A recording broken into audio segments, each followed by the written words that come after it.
Imagine standing on the windswept coast of California, the Pacific Ocean crashing against rugged cliffs, and the faint echo of a language older than the missions dotting the landscape. This is the world of the Chumash, a Native American people whose story weaves together ingenuity, resilience, and a deep bond with the land and sea. For thousands of years they thrived along what's now Santa Barbara, Ventura, and San Luis Obispo counties, mastering their environment in ways that still leave us marveling today. The Chumash weren't just survivors, they were innovators. Picture their tomols, sleek plank-built canoes crafted from redwood and sealed with asphaltum. These weren't flimsy boats, they were ocean-going vessels that carried them to the Channel Islands 20 miles offshore to trade, fish, and gather.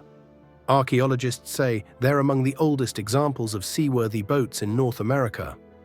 Think about that.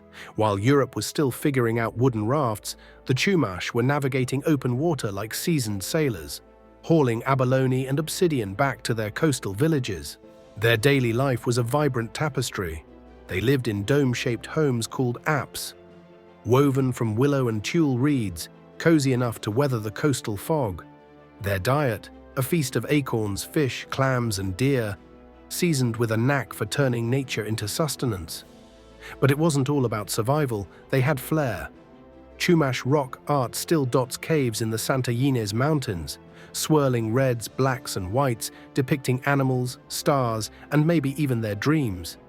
Some say these paintings were tied to shamanic rituals, a glimpse into a spiritual world where the line between human and nature blurred. Then came the outsiders. Spanish missionaries rolled in during the late 1700s, and everything shifted. The Chumash were pulled into the mission system, San Buenaventura, Santa Barbara, La Purísima, where their numbers dwindled under disease, forced labor, and cultural erosion. But don't think they went quietly.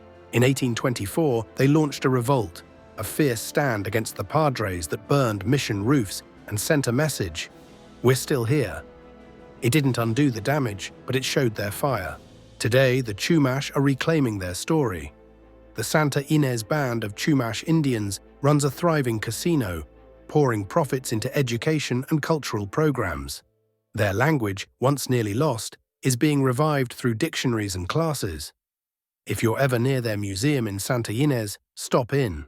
You'll feel the pulse of a people who've weathered centuries. The Chumash aren't just a footnote, they're a living, breathing testament to what it means to endure, adapt, and keep paddling forward, tomol or not.